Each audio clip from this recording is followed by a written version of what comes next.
Welcome to the Bookshop at the End of the Internet. This podcast is dedicated to helping book lovers discover new authors. Like all the best bookshops, this podcast is filled with all kinds of books and all kinds of authors. So tune in, browse around, find a new author, and discover a new favorite book at the Bookshop at the End of the Internet.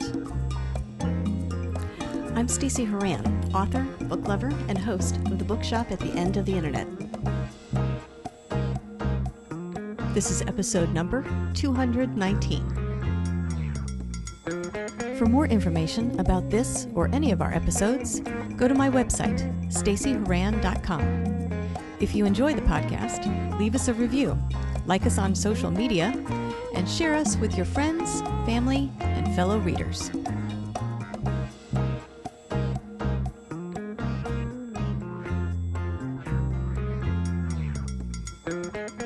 In today's episode of the Bookshop at the End of the Internet, I'm chatting with author Stephen Joseph about his new Snoodles series for young readers. Book 1, Snoodles in Space, a Snoodle, the Zoodle Kidoodles, and One Happy Schmoodle, as well as Book 2, Snoodles in Space, the Zoodles Strike Back, are available now. Stephen Joseph has been an attorney for 38 years, and he admits to never having had any plans to write books. As of the date of this episode, he's written 6 of them. Though the Snoodle series is for young readers, he's also written books for adults that focus on what he describes as the power of crankiness. In his CrankaTsuris books for adults, Stephen encourages readers to embrace their crankiness through stories derived from his work as a lawyer and his life in general. As you can imagine, all of his stories are told with his signature humor. In this episode, I'll chat with Stephen about his writing journey, the experiences he had collaborating with the illustrator on his Snoodle books, and how he begins his daily writing while out on his 2-hour morning runs, as well as a few other things coming up.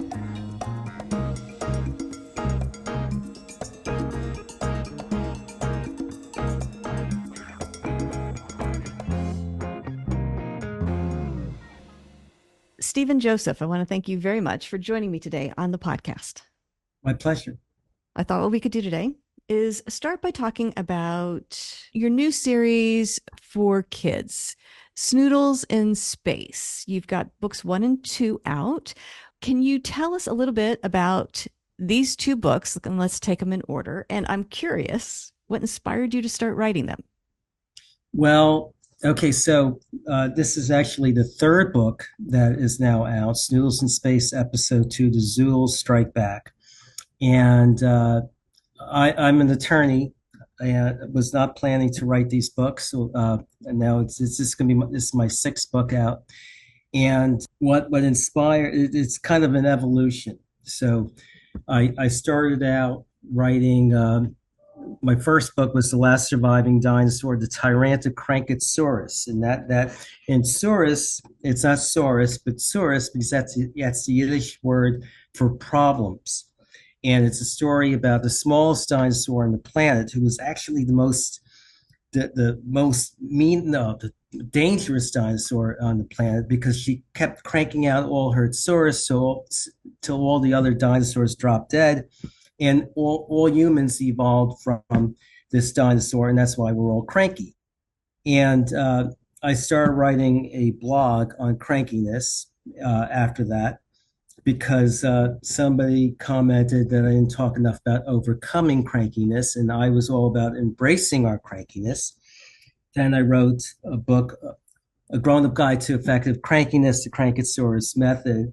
That was my next book. And then I had this idea with Snoodles, Kidoodles, Poodles, and lots of noodles. I just had this crazy story in my head about this world where everybody was cranky because they drove around in the Krautmobile, which ran on sauerkraut, and made everybody stinky. You know, you drive around in the Krautmobile all day, and you smell like sauerkraut, and you come to work, it'll be pretty cranky. And then the Snoodle was invented. It runs on noodles, and you could just go to the Ramenoleum and fill up your car with noodles. So that was the first book. And the funny thing is, like, I think I'm done. Okay, wow, I got this book out. And then this other story comes in my head Snoodles in Space, because I'm still writing stories on my blog. I'm still writing other things, and things evolve. Where I came up with this Snoodles in Space story, and part of it is my illustrator. I work very closely with my illustrator, Andy Case, who lives in Nottingham, England. And he loves the stuff. He goes, "This is the best stuff I ever done. You have to write another one."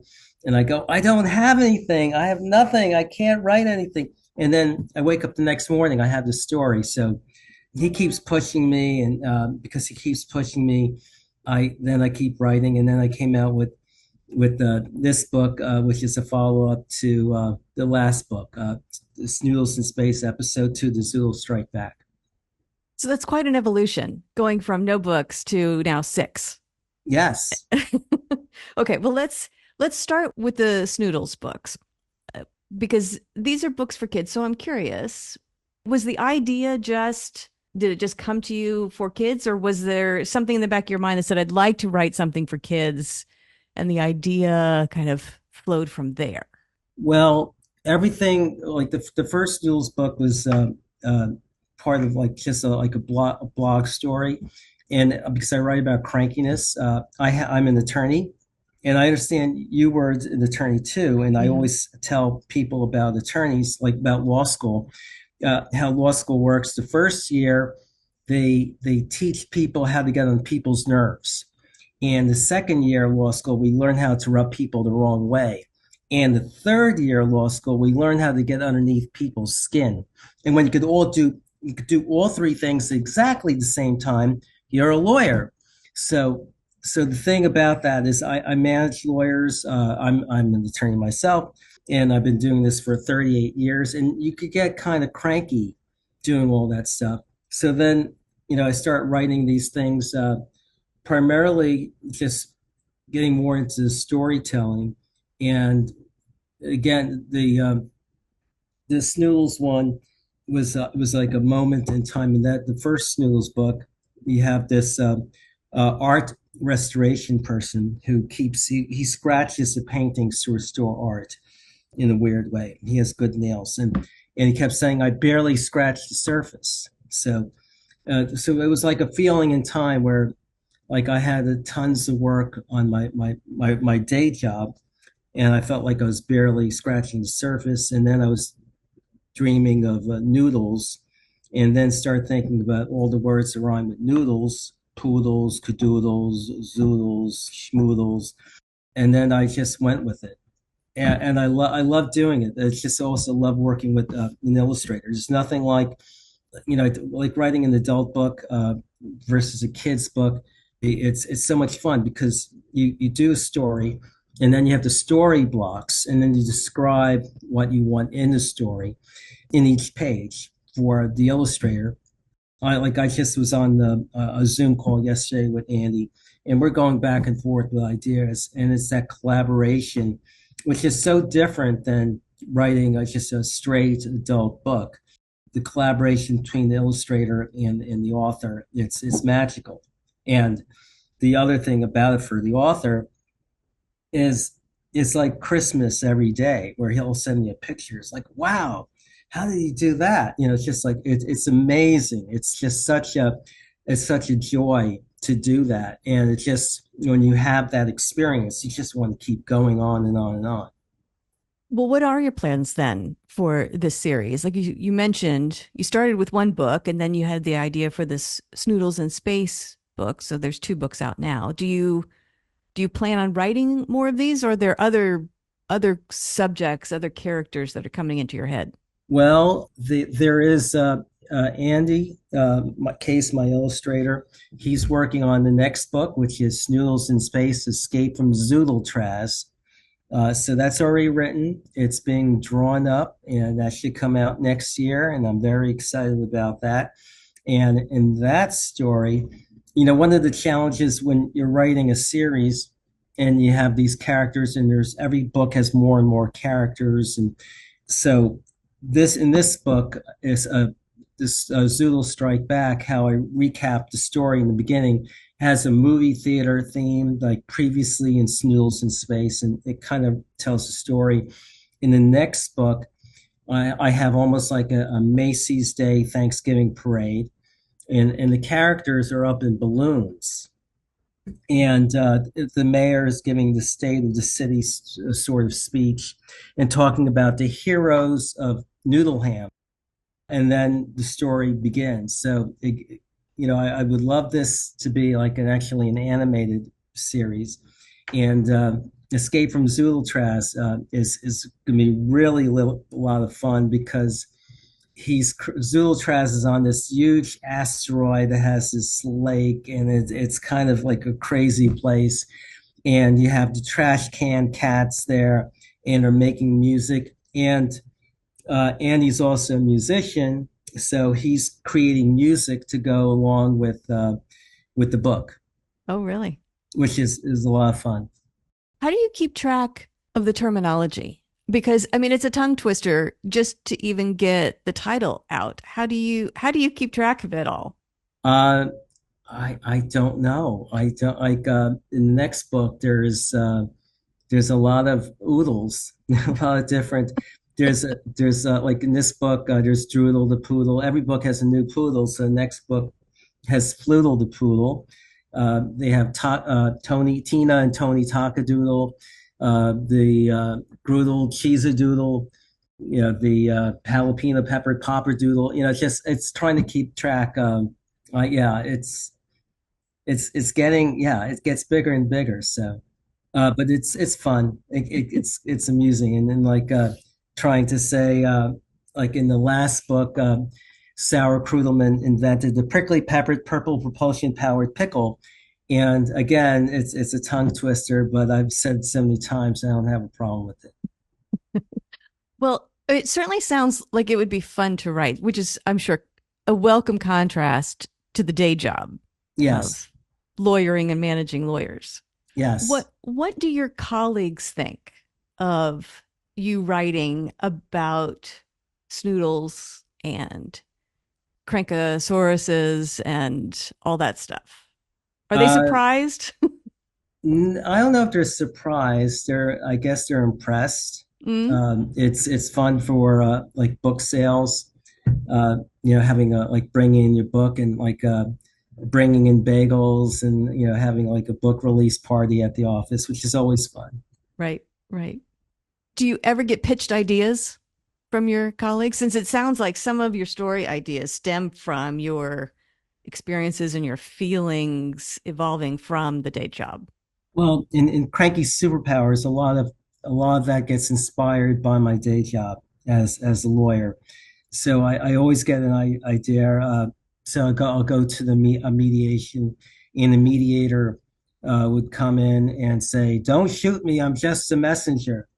So I end up writing a chapter, "Shoot the Messenger, CrankaTsuris."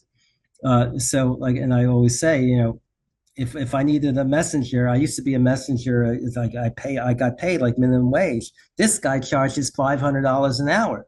So I actually ended up talking about how we need to shoot the messenger. So a lot of things. So that's like an example of being inspired by work. And I actually writing a legal book next. That's my next thing on the list. The defense can now rest. The macro approach in other ways to take power in litigation and negotiation. So that's my next book. And that sounds more serious. It's serious, but there's also humor in there. Yeah. So like just for example, like I manage lawyers, and a lot of them once in a while I hear they say we have to fight fire with fire. And I go, oh, this is interesting. So I went to the fire department, and I walked up to the fire chief, and I said, hey, what high impact explosives do you use to put out fire? I want to start smoking in bed. How much like lighter fluid do I have to put on the mattress? And he told me they use water. Could you believe it? Who knew such a thing? So, but this is a serious point where I always, when I'm managing cases, I go, where's the water? It's crystal clear. It puts out the fire. And that's what I'm looking for. That's the point. But I do have like a funny story. a funny kind of thing in there to make the point, amplify the points I want to make. Yeah, yeah. Well, let's talk about cranky superpowers. Because again, I'm curious, what was the spark? What was, take me back to the very first idea you had regarding writing about crankiness.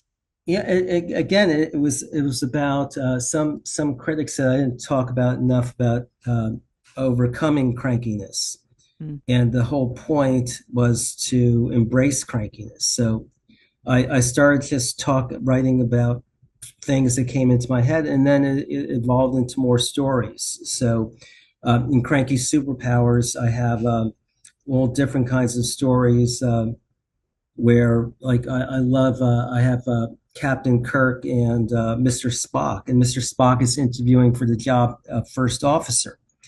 And Captain Kirk wants to know whether Mr. Spock can give him his word that he'll be loyal and faithful and do what he's supposed to do. And Mr. Spock says, "I can't give you my word." And he talks about the leader of his planet, because he's a Vulcan, the planet Vulcan, how there's a leader who kept saying, "I'll give you my word." And he went to war with the Romulans, and that didn't turn out very well, but he kept saying, "Give you a word." But he gave so many words out, he no longer can communicate. So on the planet Vulcan, the law is that you have to keep your word instead of give your word. And if you give your word, it's, especially if you're a politician, it's punishable by death. So things like that. I do the three little pigs with Inky, Pinky, and Stinky. And Stinky was they were in university, and Stinky was listening to lecture how to put lipstick on a pig.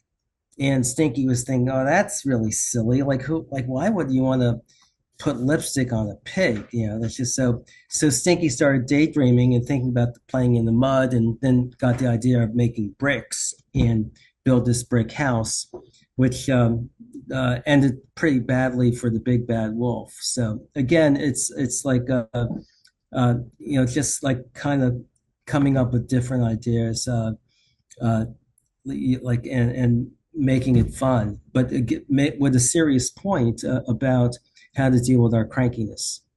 And do you have more books planned? Do you plan to continue the blog in that same vein? What are your plans for the whole crankiness avenue of your writing? I would guess that there's still a lot more. It's still like there's so much more to write. I did write a recent blog, Lost in Translation, CrankaTsuris, which is not in any of the books. And whatever inspires me, again, like I don't, I it's like it's not planned. It just happens. I'm a runner, so, and I'm a marathon runner as well. And I'll actually run like 2 hours every morning. So when I go out running, ideas literally come in my head, and then I start writing while I run. And the best thing is when you have characters start talking to you, and I just watch the characters, and they're doing the talking. I'm just watching. I actually have a serious book in my head because I have a friend who's a trial consultant, and she wanted to write a book with me, and of course she would be a character in this. And she's a trial consultant in New York City, so the I was thinking I have to make her uncomfortable, and I have to put her in a different environment. So I'm thinking about Paris, and then for some reason, I Googled anti-Semitism, France, and I found two interesting stories about murders in Paris. And then her father actually was a pharmaceutical executive. So now I'm thinking about this pharmaceutical executive who's wrongly accused of murder in Paris. And and her grandmother lived in Paris, and she's one of the characters. So, so I have this whole thing in my head where I just want to know what happens. So that kind of leads me to write the story. Just that's the story I want to write about, but I have to do some research. Yeah. So when you're on these long runs and these ideas come to you, how do you hold on to them? Or is that the trick? If the idea sticks with you through the entire run, then it's worth writing about. Or do you have to stop or dictate or take notes or how No, I does it don't. work? I like it. It just builds. Mm, It is when I get an idea and there's the one lightning bolt idea that, oh wow, that's really good. So in Snoodles in Space episode 2, the Zoodles Strike Back, I was thinking of Charlie and the Chocolate Factory, and I was thinking about in that story how they make Charlie such a nice kid, but there was a media frenzy, and you have the bad kids who it didn't turn out too well for them because they took things they weren't supposed to. But you never hear about them. And I'm guessing that the media just ate them up, like this, so they made them like humiliated them essentially. So I was thinking about that. Oh, I could work with that, and I made those kids into the heroes, and that's what this book is about. Where they were, it's Frimpy Frumpy Fruitle and Wimpy Whiny Woodle. Frimpy Frumpy Fruitle had a Fitsy Witsy Doodle. First he fits, then he wits, and then he went pop. And Wimpy Whiny Woodle has a Swizzly Twizzly Slimadoodle. First she swizzled, then she twizzled, and then she turned into a bucket of slime. And the newspapers were all over that. It was terrible, but they uncovered a plot to poison the water supply with evil Cadoodle, and they became the heroes at the end. So I love they became presidents of the school, their high school. So I love the thought of redemption, that sort of thing. That's one of the things. Sour Krudelman is kind of despised at one point, and he becomes the hero in the book, in the previous book. So I love taking characters that people look, just shake their head, and then they kind of are kind of redeemed, which is a nice feature. So again, so I have the idea of Charlie and the Chocolate Factory, and it's go, wow, that's a great idea. And then I start thinking, okay, I need characters. So who are these people? What's going to happen? And then I have actually a new car, the Grudel, which runs on gruel, and their father, Grumpy Grimy Grudelman, and so everything comes together once you have the one idea, and then it builds and builds and builds, and it's almost like I can't wait to go out for my next run because something's going to happen. So what is the actual writing process? At what point do those ideas get put down on the page? Do you wait to write until basically the story is formed in your head, or do you sort of write these bits and then stitch them together when you feel like the story has? I love cooking. That's another thing. My passion. I love cooking, and it has to have all the ingredients, and it has to Mm-hmm. be, how you put things together and make something really delicious. So I have the same way of thinking when I'm writing. So I'm thinking like the ideas build in my head over the course of a number of runs. And then when it's finally done, when, okay, I could take it out of the oven sort of thing, or actually with writing, I start writing, maybe you call it putting in the oven. But that's what happens. That's the process where I feel like it's complete or close to complete. I could tell you there's times where while I'm writing, I have like a little bit more salt, and yep, and you taste it. That's good. So how much editing do you end up doing once the draft is written, or is your draft fairly edited by the time you get it down? It depends. There's a process. I'll have it in my head, and it's finally done, and I might write a blog. It first shows up Mm-hmm. on my blog, and then after I read the blog, I see some typos. Okay, fix the typos.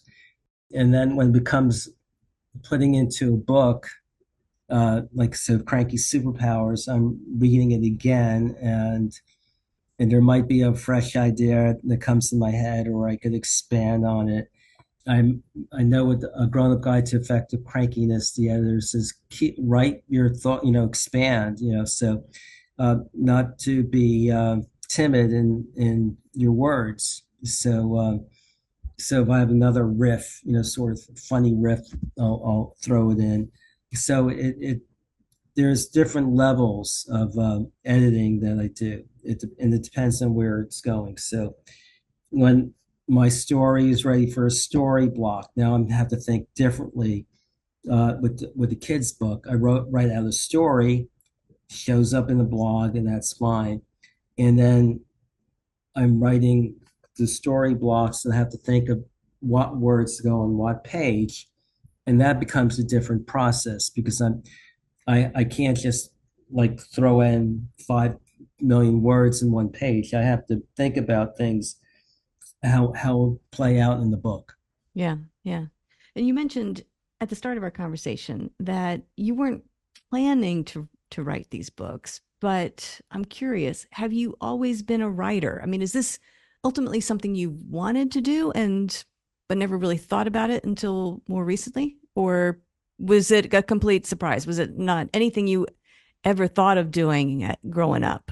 Well, the thing how it worked. I first started writing.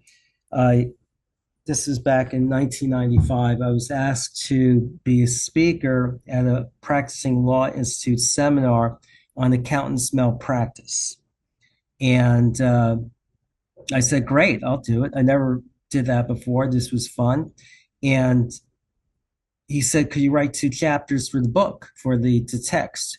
I go, "Oh no, like I have to write two. Jeez." And I was intimidated. And he told me, if you ever want to be an expert about something, write about it. So then I started writing, and then when I started writing, I kept writing on negotiation at the time.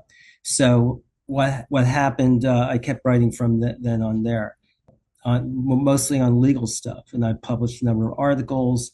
I've written the book for the ABA on dispute resolution. So I did all that stuff.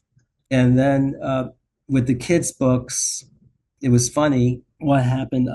My company was bought out by another company, and they sent me out to some leadership assessment program. I flew out to England and had to do these 2 days of tests on the computer in a castle in England, and they came back with the results, and they said on creativity, on a level of 1 to 10, 10 being the highest, one being the lowest, I scored a 1. And on energy level, on the scale of 1 to 10, 10 being the highest, one being lowest, I scored a 1. So, like, basically, and this was run by psychologists, so it's true. And the nursing home I was living in, no one ever told me that I was only a 1 in on energy and creativity, and I was hoping to get up to a 2, because then you can move up to assisted living, and they do all of those activities in assisted living. So that kind of got me more into finally getting into this sort of area, kind of being more creative. Mm. So now that you've gotten a taste for writing creatively as opposed to just legal writing, do you have other goals for yourself? You mentioned you're writing another legal book, but do you have other goals, other things you'd like to do? Other goals? Well, I like my goal is it's a dream, it's a goal, and actually it's for my illustrator because he's just amazing. I love him to death. It's just so the next book there's there's a reason that we start out the book with this parade and the characters are in the balloons. And I told Andy, my dream one day is that these characters, because it's such a world that we're creating, it becomes some sort of animated feature, something in different, in like TV or whatever. And they become balloons at the Macy's Thanksgiving Day Parade. That's a good And goal. that I could fly Andy from England to New York, and the day before the Thanksgiving Day parade, we could watch our characters' balloons blow up. and then being high in the sky. It's Right. just Right. Yeah, that's a good goal. Okay, yes. so in the meantime, between now and then, if people want to learn more about you, the books, new releases, that kind of thing, where can they go to find you and that information? Well, I have my website, stephenjosephauthor.com, and there is my blog on the CrankaTsuris blog. I'm beginning in the next couple of weeks a separate legal blog, the Defense Can Now Rest Lawyers blog, where I give tips on litigation and negotiation on that. So, but stephenjosephauthor.com is where you find me. Okay, And my books are all available on Amazon, Barnes and Nobles, and anywhere else that you want to get a book. awesome. Well, hopefully people will pick up Snoodles in Space, parts 1 and 2, and we will look forward to part 3 coming out next year, you said. In 2025, yes. Excellent, excellent. Well, Stephen, thank you for joining me today on the podcast. I want to wish you luck with the Snoodles books, Snoodles in Space, and your blogs and the CrankaTsuris series and everything that you have going on. Congratulations on everything you've accomplished so far, and best of luck with the rest of your writing journey. Well, thank you for having me, Stacy. The Bookshop at the End of the Internet is a podcast dedicated to helping book lovers discover new authors. Like any good bookshop, this podcast features a wide variety of books by the equally varied and interesting authors who felt compelled to write them. This podcast gives you a chance to meet these wonderful writers and discover your next must-read book. Listen to the authors describe their books and tell you their stories in their own words. My interviews feature books from all genres and authors from all walks of life, including those who are indie published as well as those published by small presses and large publishing houses. Looking for unique, not so easy to find books for yourself, a friend, or a book club? Tune into this podcast and find your newest favorite author or maybe a soon-to-be bestseller. This podcast, like all the best bookshops, is filled with all kinds of books and all kinds of authors. Tune in, browse around, find a new author, and discover a new favorite book. You never know what treasures you might find in the bookshop at the end of the internet.